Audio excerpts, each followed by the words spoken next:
Buenos días, buenas tardes y buenas noches, dependiendo de dónde se conecten en este seminario. En el seminario Leo Lederman del día de hoy, tenemos el privilegio de contar con April Russell. April Russell es una reconocida científica, fundadora de Take Space Consulting, una firma enfocada en la innovación y la educación que abraza la intersección entre la tecnología y la creatividad. Antes trabajó en Khan Academy, el Colegio Vassar y numerosos clientes de la publicación académica. También es una astrofísica galardonada, prolífica escritora, un líder en la educación y una dedicación a la neurodiversidad. April desarrolla herramientas de frontera y aproximaciones para hacer el aprendizaje accesible para todos. Gracias a los grants de NASA, además es pionera en desarrollar astrofotografía con inteligencia artificial en colaboración con los partners que tienen SNAP Instruct. Su misión es inspirar curiosidad y expandir oportunidades para todos. El asteroide 33845 ha sido nombrado en su honor 33845 April Russell. Además, April fue la directora de Astrónomos Sin Fronteras. Es una persona con una calidad humana extraordinaria que permitió que entregáramos lentes durante los eclipses parcial y total solar de los años 23 y 24 y 25. April es una extraordinaria persona que el día de hoy se une a nosotros en los seminarios Leo Lederman. April Russell is the founder of Take Space Consulting, a boutique firm focused on innovation in education by embracing the intersection of technology and creativity. She has previously worked at Khan Academy, Vassar College, and numerous clients in academic publishing. She's an award-winning astrophysicist, a prolific writer, an education leader with a dedication to neurodiversity, and develops groundbreaking tools and approaches to make learning accessible for everyone. Thanks to a generous grant from NASA, she is pioneering the development of an AI astrophotography coaching collaboration with her partners at SNAP Instruct. If all this is not amazing enough, her mission is to inspire curiosity and expand opportunities for all. And recognize the extension of her contributions, asteroid 33845 has been named asteroid 33845 April Russell. This amazing lady that joined us today was also the leader of Astronomers Without Borders that allowed us to give glasses to view the solar eclipses for Campeche and for Mexico. This amazing lady joined us today in celebration of the 11F, el Día Internacional de las Niñas y Mujeres en Ciencia, the International Day of Women and Girls in Science.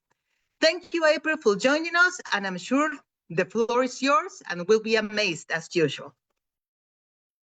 Thank you so much for having me.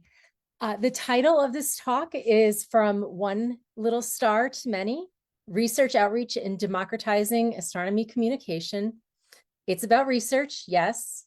It's about outreach, and it's about building tools and infrastructure, but it's also a little more personal than that. We often think that our scientific lives begin with curiosity. Mine began with empathy.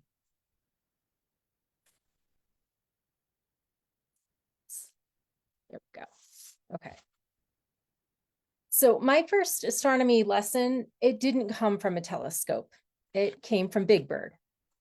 In 1985, there was a film called Follow That Bird, and there's a quiet scene in a barn where Big Bird sings a lullaby called One Little Star. And he sings, "One little star, all alone in the sky, do you ever get lonely as twilight drifts by?" The song's about loneliness, about looking up at a distant star and hoping someone you love is looking at the same one. I remember seeing that single star in the sky, and I remember feeling sad, not wanting it to be alone. I wanted to be a star too, and I mean that literally. I wanted to be a star, not to shine by myself, but so that little star wouldn't be the only one. Only later did I realize in astronomy that I wasn't chasing brilliance or prestige. I was drawn to the connection. So after that song, I started getting interested in astronomy. And in 1994, I got this poster of the solar system. It was to commemorate completion of the first reconnaissance mapping of the solar system. And I remember something very clearly about this. This didn't make the sky feel less lonely to me. It made it feel enormous instead. Jupiter, especially. It felt overwhelming. It felt almost frightening. Just the scale of it, the emptiness between things. And I think that's when astronomy shifted from comfort to awe. And awe isn't always warm. Sometimes it's terrifying. The feeling of staring into something endless. But I kept looking, and at some point, looking turned into choosing. And I chose astronomy. And now we know the big official questions of the field. How did the universe begin? What is it made of? Are we alone? Those are the questions that we put on syllabi and on grant proposals. But if I'm honest, that's not why I started. My reason was much simpler. I didn't want the sky to be lonely. Later, I learned that astronomy asks, are we alone? But as a child, I wasn't asking that scientifically. I was asking it emotionally.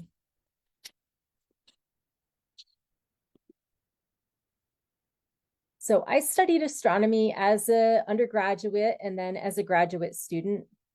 And very, very quickly, the romance wore off. There's nothing mystical about a problem set at 3 a.m. It's just you and your mistakes. Chalk dust, red ink, equations that don't work no matter how badly you want them to. MIT taught me that science is not about being brilliant. It's about being wrong in public and learning from it. It's about testing your ideas against reality and letting reality win. So at some point, being wrong stops being theoretical. It becomes your thesis topic instead. And mine was about the Trojan asteroids. So these here, this is a diagram of the Trojan asteroids, Jupiter's Trojan asteroids, and they orbit the sun at two special gravitational balance points in Jupiter's orbit, and they're called, the L4 and L5 Lagrange points. But what they just really are cosmic hitchhikers. They travel along with Jupiter, and they're locked into these stable gravitational pockets. They belong to a specific class of asteroids that we call the D class. And these tend to have a very red spectra. That means that they reflect light in a very particular way. And while we think that these are some of the most primitive objects in the solar system, so they're kind of a natural laboratory for understanding how the solar system developed. So based on what we knew about other asteroid classes, we expected something very specific when we were looking at the Trojan asteroids. So based on what we knew about other asteroid classes, there was a pattern. Larger objects tended to look redder in the visible spectrum. So it was reasonable to expect the same thing for the D-class Trojan asteroids. We looked at about 90 different asteroids, including our own brand new observations and data from a pre-existing data set. It was a reasonable hypothesis. But the data didn't match our expectations. Larger Trojan asteroids were not redder. So there's a process called space weathering. And what that does is it changes the surface over time. And it was behaving differently for the Trojan asteroids than for other asteroids. What this meant is that their composition and environment mattered more than we assumed. This was my first real lesson that the universe does not care what we expect. Our job is to notice what it actually does. We were wrong about our hypothesis, and that's okay. That was the point. The data didn't care what we expected.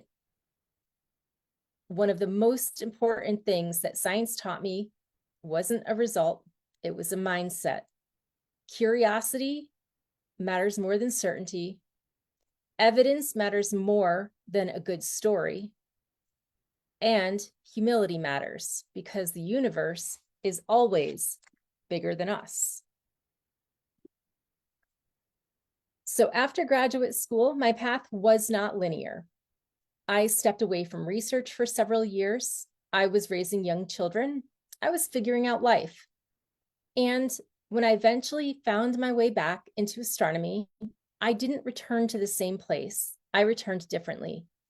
I started in outreach, in classrooms, in community spaces, sharing the sky instead of just studying it.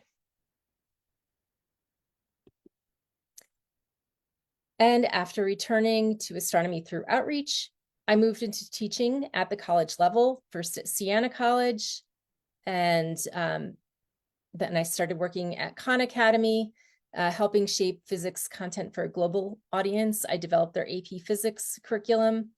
I decided to formalize my education training and completed a master's in education because I wanted to understand not just science, but how people learn it. And later I returned to teaching stellar astrophysics at Vassar.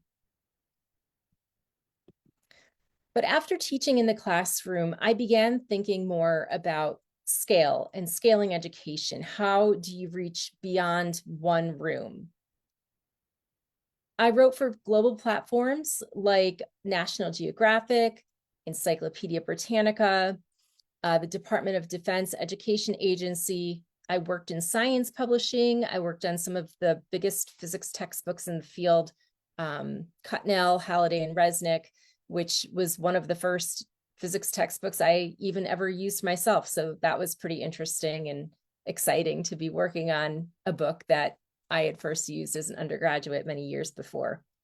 And I also wrote a 6-page cover story for Astronomy magazine on super Earths and sub-Neptunes. So this was really a different kind of teaching for me, reaching tens of thousands of readers at once. I also started building independent projects that combine space, education, and design.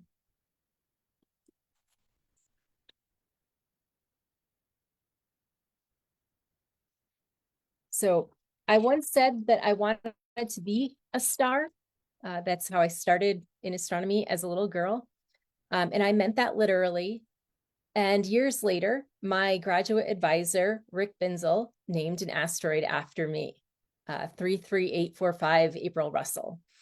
And in our field, an asteroid naming is a quiet way of honoring sustained contribution. So given how this story began, it felt like a small, private, full circle moment.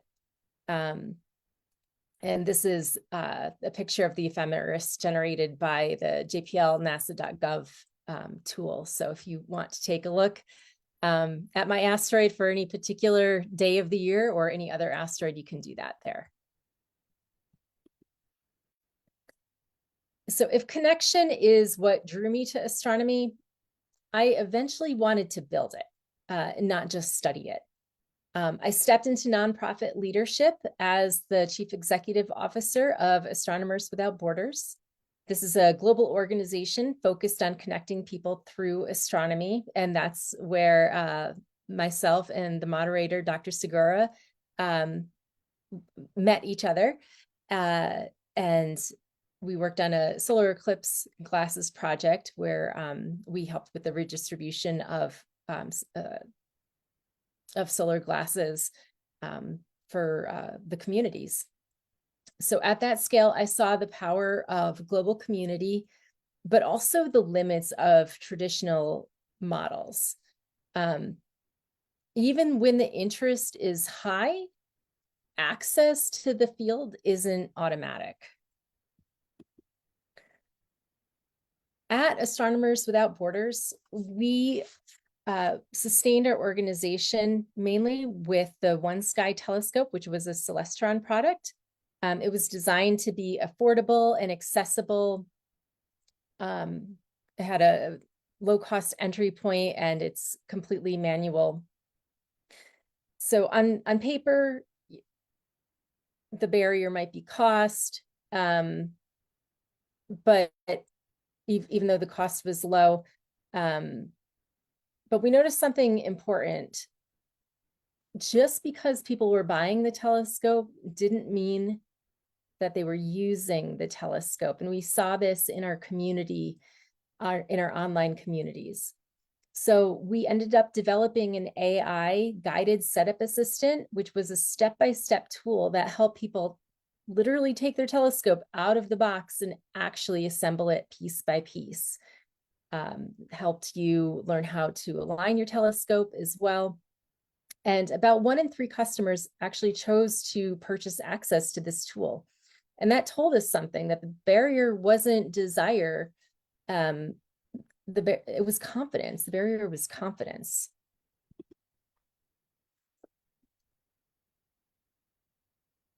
As a lot of us are probably aware, people really like to take pretty pictures of the sky. We often see them in our different social media feeds on the internet and other places as well. And astrophotography is something that really tends to draw people into the field. The images, they're stunning. You can see the fake aurora behind me right now. They're shareable. They're emotional. We especially saw a lot of images from the solar eclipses the past few that we've had. But the path from interest to participation is quite steep. There's different pieces of hardware you might need. There's mount alignments, calibration frames, there's stacking software. There's a lot of terminology out there that assumes prior knowledge. And for many people, the barrier isn't raw intelligence. It isn't curiosity. It's the accumulated complexity. It's friction. And sometimes it's also shame. The feeling that you should already know how to do this. It seems like everybody else knows how to do it. Why is it so hard for you? So we built something different. We built an AI astrophotography coach, and this was supported by a NASA Scope seed grant and my friends at Snap Instruct.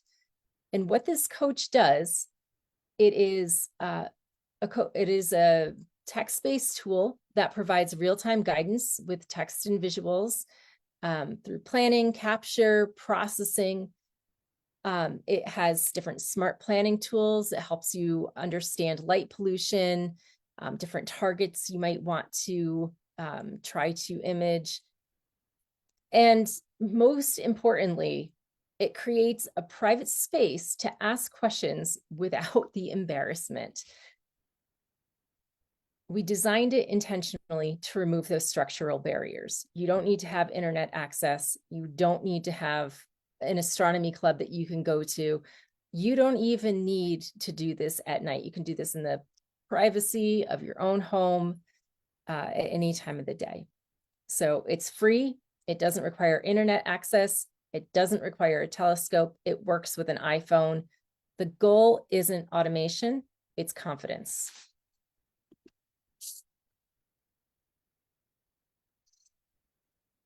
So in the pilot testing that we did, we used volunteers from the Night Sky Network.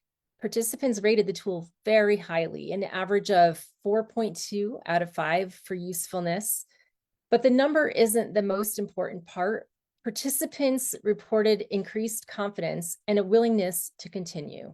That's the metric that matters, not just whether the tool works, but whether it lowers the psychological barrier to participation.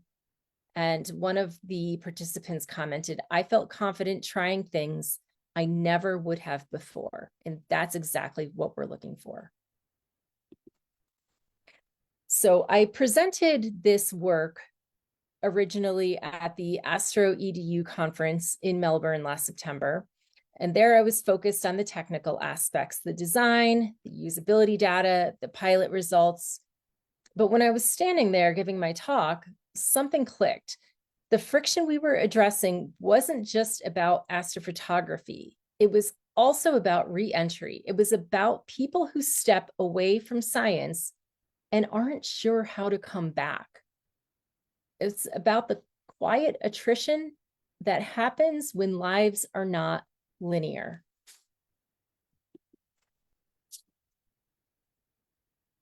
So if confidence increases when friction decreases, then the question isn't whether people are interested. The question is, where are we losing them? Who opts out and why? Sometimes it's cost, sometimes it's time, sometimes it's equipment, but often it's accumulated friction and the quiet feeling that everyone else already knows more than you do. Layer that onto nonlinear lives, whether it be caregiving, career pauses for another reason, shifting identities, that drop-off accelerates. So when we talk about pipelines in science, we often imagine a straight line. But as I already said, real lives are not straight. People step back for various reasons. Like I said before, it could be caregiving, there could be health reasons, financial reasons, life, whatever. Interest, though, doesn't disappear. It might slide into the background for a bit, but it's still there. The access does, though. I know that personally. When I stepped away from astronomy for several years, my curiosity didn't disappear, but the path back, it wasn't obvious. We lose enormous talent, not because people lack ability, but because we design systems that assume uninterrupted lives.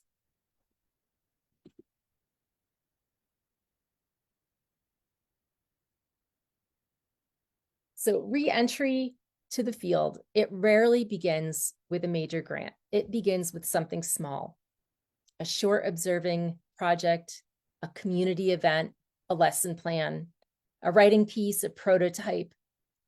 Small projects can help rebuild confidence. They rebuild momentum, they rebuild identity. And this momentum, it matters more than prestige. But our funding and recognition systems are rarely designed to reward small early stage reentry work. So if friction is the barrier and nonlinear lives are typical, then we need infrastructure designed for this reentry.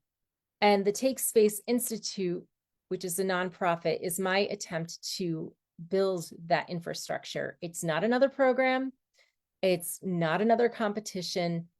It's support for small, high impact re-entry projects to the field.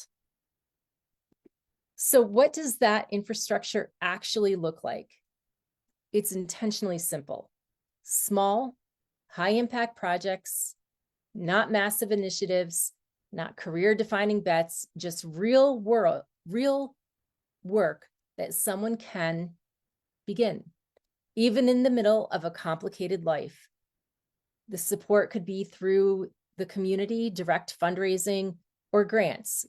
Sometimes that's small funding, and sometimes there may be a mentorship, there are opportunities for collaboration and visibility. The point is that you're not doing it alone. And public visibility is important too, because good work that stays hidden does not rebuild identity. It doesn't rebuild momentum. The goal is reintegration, recognition, impact, not someday, now, and at the scale where people actually live. So when I look back, everything I've done sits at the intersection of three things: education, which is how people learn; design, how systems are built; and community, who gets to belong. And if we design for belonging, we don't just increase participation, we also expand who gets to stay. So where does this lead? One of the core pillars of this work is reading and synthesizing astronomy education research. There's a tremendous body of literature on how people learn science. It's often behind paywalls, in journals, in different languages practitioners might not have time to parse. Part of what I'm building is a bridge, translating that research into public-facing summaries, practitioner toolkits, and design guidance communities can actually use. Tools and teaching should be grounded in evidence, and communities should have access to that evidence. And alongside that, we're expanding access through AI, exploring creative entry points, including the intersection of astronomy and fiber arts, and also building inclusive curriculum partnerships that make those pathways durable. Right now, we're partnering with Astronomy for Equity and their Bright Futures program, designing curriculum for the unserved throughout the world for solar astronomy. So all of this here is aimed at lowering barriers without lowering rigor. And the name Take Space, it has two meanings: literally space, astronomy, the sky, but it's also an invitation to take up space, to step back in, to be visible, to belong, not because you chase brilliance or prestige, but because you refuse to let the sky be lonely. Everyone deserves a way to take space. Thank you. Thank you, April. And as usual, I am honored to know you, but also I'm honored to have you in our seminar series. And we have connected the NOC of the EIU. It's Edgar Castro is with us. I believe you already met Edgar at some point with Astronomers Without Borders. And also we have Pamela Lopez, who is with David Lopez. They run the Constellation Quetzal Astronomy Club for kids. David is a 10-year-old gifted child who has won many awards, who is leading the efforts in the Astronomy Club. So we're in good company, but I'm honored to have you here. There are a couple of questions, but I will let them do their questions first. And I have a request, as usual. You are already used to. It is amazing the work you are doing, and we hope we can organize a session with this coach AI for the NOC in Guatemala and for our students in the Astronomy Club. So think about it and we'll talk about it later. Okay, wonderful. But it is a big request from all of us because we love your work. So Pamela, which is here online, it's with David. So I will let Pamela talk to you now. Hi, do you hear me? Yes, I can hear you.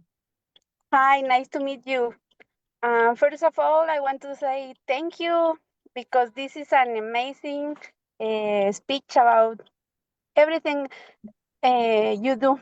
I was listening to you and I was like, everything that you said is true. For us that we are building a new club, astronomy club for kids here in Guatemala, I think it's very important to learn about the things that you have done, because for us it's very important, some of the things that you said, that we have to do it right now. We don't have to wait until later to start learning things and do the things in practice. When a child looks in a telescope for the first time, it's like if he discovered a new world. So thanks for this information. For me was amazing, and now I know that we are not alone here in this planet looking for our kids to learn new things. So thank you very much. Thank you. And I believe, Edgar, let me just say a quick thing. I admire Edgar since many years ago because Edgar has been doing incredible astronomy outreach and communication efforts in Guatemala. He knows I'm his fan. I have the privilege of being his friend, but I'm his fan. But he is, as usual in Guatemala, is stuck in traffic. Hi. I'm sorry to hear that. Hi, April. Do you hear me? I can hear you. Do you hear me? Yes. Okay, thank you very much. I want to congratulate you for your excellent talk. And I am interested in the astrophotography coach. Very interesting. The use of the AI to improve our pictures in astronomy. That's very interesting. Very interesting. Thank you. Very nice to meet you. And Nice to meet you as well. Meet Valeska. Thank you. Bye-bye. Well, we are all inspired by you as usual, but I have a couple of questions from our audience. Okay. And on celebration of 11F, this is a question that arises among the audience always. And they say, how do you handle personal and private life being a very active academic? And since you have mentioned the leaky pipeline, the nonlinear careers, how do you manage the mental health, the academic work, and the private life? Sometimes I wonder the same thing. You take it one day at a time and you realize that you can't do everything at the same time. It just isn't possible. So you do the most important things first. And if that means that there isn't time for astronomy that day, that might be life. But you have to take care of the most important things first, and your health and your family has to come first. So that's always been my focus throughout my career, and I don't regret it. Nice. You're really a role model that people should be more aware of. And also one of our students asked, how does it feel to have an asteroid named after you, and if you are able to see it at night? Well, first, you can't see it, unfortunately. It's a 20 or 21 magnitude, so you'd have to have a really good telescope. Somebody promised that they would take a picture of it for me with his telescope, so we'll see if that happens. But it's so cool to have an asteroid named after me. I always wanted that, and now I do. So I love it.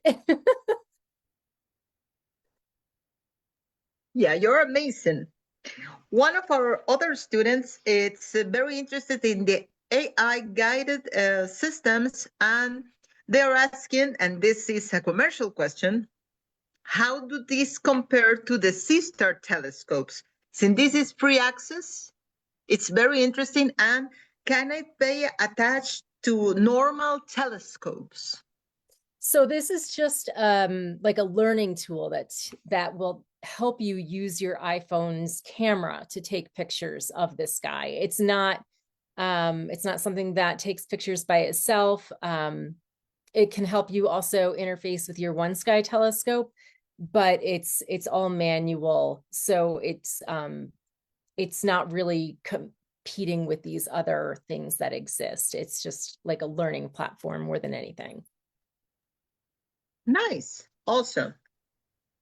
We have several students that also ask, are you going to, and these are personal questions, and I apologize, but It's it okay. seems they think, Pamela has a question, but prior to that, are you going to use that tool for the solar eclipse in Spain and Luxor? Oh, that's a great question. Right now, we would like to do some further development with it, but we need some funding. So we don't recommend pointing your iPhone at the sun. Obviously it will destroy it, so don't do that now. But if we can get the funding to make further developments, then the answer would be yes. Really exciting news. And on that line, and prior to Pamela's question, is it only working on iPhone or does it work with Android phones? Right now it's just iPhone. I think it might also be US only right now. But I can always do a demo here and record it and share it. Great. We're really looking forward to this. Okay, Pamela has a question. Let me see. I did so, Pamela. Pamela, are you here? Yes, I'm here. Do you hear me? Okay. Yes, now go. Yes, I was wondering if kids can use it.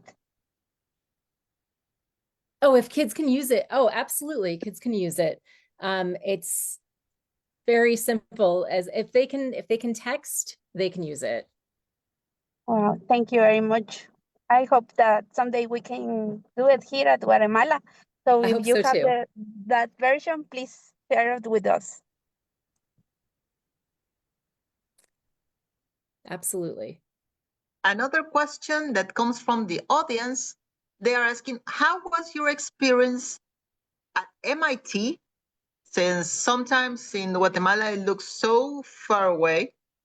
And how did you handle the leap from MIT to CEO to this tech space?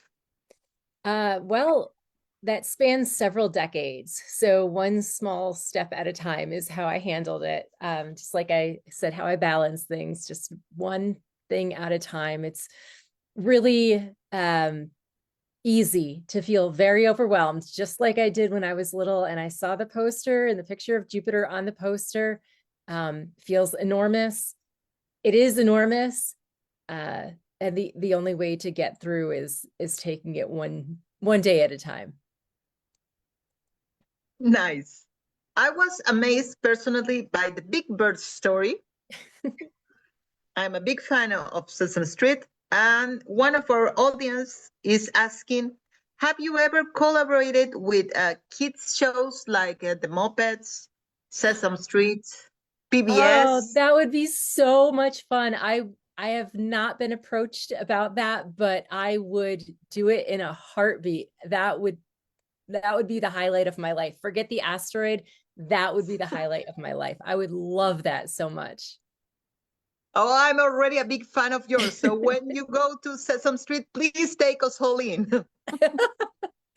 Absolutely. Yes. Okay, a lot of thanks. Thanks from Mexico. Thanks from Guatemala. We have part of the National Outreach Committee. As you know, the head is right here, Edgar. And yeah, a lot of greetings. Thank you for your talk. Amazing talk. Great journey. One of the kids is asking, how do you feel looking back on your story, and how do you feel looking back on Astronomers Without Borders efforts? Are you going to take One Sky also globally? That is not something that I can personally do because it's with another company. And what, the Take Space Institute, it's still in development, but I'm working closely with Mike Simmons, who is also he was the founder of Astronomers Without Borders. And so we are collaborating on some projects, and, we'll see what happens over the next few months or years. So very exciting. You always amaze me. You always do fun stuff and important stuff. Okay, as an astrophysicist, have you visited telescopes and observatories, and which one is your favorite? I have visited a few, and I would say that my favorite is in Flagstaff, Arizona. It's Lowell Observatory. And I say that because I spent a whole month there when I was an undergraduate student. We had astronomy field camp, and it was so much fun. We got to live there at the observatory. There was about 6 of us that went, and we would make dinners together. It was a great sense of community, and Flagstaff is just a beautiful place. Arizona is beautiful it was January. So that's a great place in January, especially when I'm from the northeastern section of the United States where it gets cold and snowy this time of year. So it was, I love Flagstaff. Nice. Okay.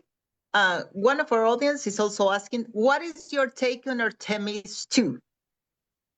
It's an exciting new world when we are going back to the moon. So do you have any comments on Artemis 2?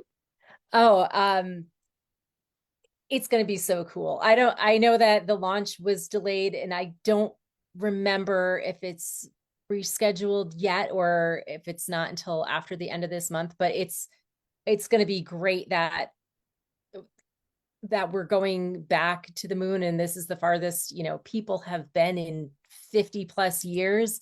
I think it's a great way to get the next generation excited about space. Sometimes I forget that it's happening, but then I remember, and it just makes me go, wow, oh my gosh, that's really happening again. And it's really exciting. So. Yes. And we're excited that there is a woman on that crew. Yeah, that's absolutely. And one more question on that line. Do you think in our lifetime, we will be able to see Voyager make contact to foreign civilizations? Oh, wow. I love that question.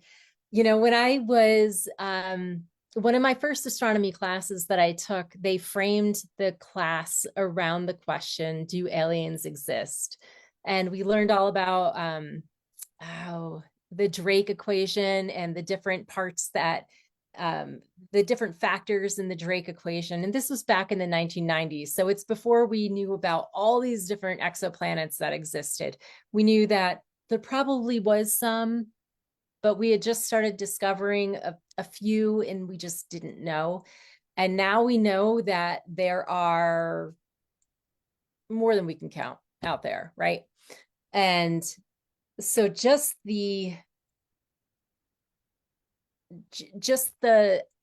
those factors have become so much more knowable over time in a direction that points us towards other civilizations existing.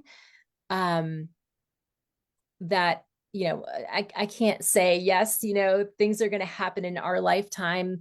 But the evidence that there is something else out there, I think, is getting stronger every day. So that's really exciting. Well, Confucius said, hope you live in interesting times. And I believe we are living in the most interesting of times. That we are. Yes. One more question, and I'm abusing your time, but they ask, what do you think of the galaxies that the James Webb Telescope discovered close to the Big Bang, very close to the origin? The pictures from the James Webb Space Telescope are incredible. I lose my words when I think about it. It's phenomenal, the science that's coming out of the James Webb Space Telescope. I'm not a galaxy scientist, so I can't speak to much of the scientific aspect of it, but just going back to the slides about astrophotography that I had on, that's one of the things that gets me too, right, is astrophotography. Like, these pictures that we're seeing are all other galaxies. They're, that could be just like ours, and there's so many of them out there. It really gives you, it brings on that sense of like overwhelm and awe and excitement, and you know, knowing that there's something bigger than me out there, bigger than all of us. And it's incredible. Yeah, it's really incredible. It's big out there and it makes you feel really small. It does. Okay, and prior to ending, and with the thanks to our NOC, Edgar, and Pamela, which is also part, and David, and on behalf of our director of the laboratory, Dr. Julian Felix, whom you already know, we thank you for this talk in celebration of the 11F, but also, do you have a final message for the girls in our audience and the women who are in the leaky pipeline and going back and forth like myself? You know, the best piece of advice I could give is one foot in front of the other. Just one foot in front of the other. Don't stop. Keep going. Not every day is going to be phenomenal. That's okay. One foot in front of the other. You're always amazing, April. Always. So we thank you, and we hope to have you in another Leon Letterman seminar series. And we hope that everybody gets a great celebration of the 11F. EIU is doing this celebration from 11F till International Women's Day. So this is the best time to highlight amazing women that have broken the polycarbonate ceiling that sometimes feels like the stainless steel ceiling. Thank you very much. Hope to see you again in our series, and see you all in our next seminar. Thank you so much.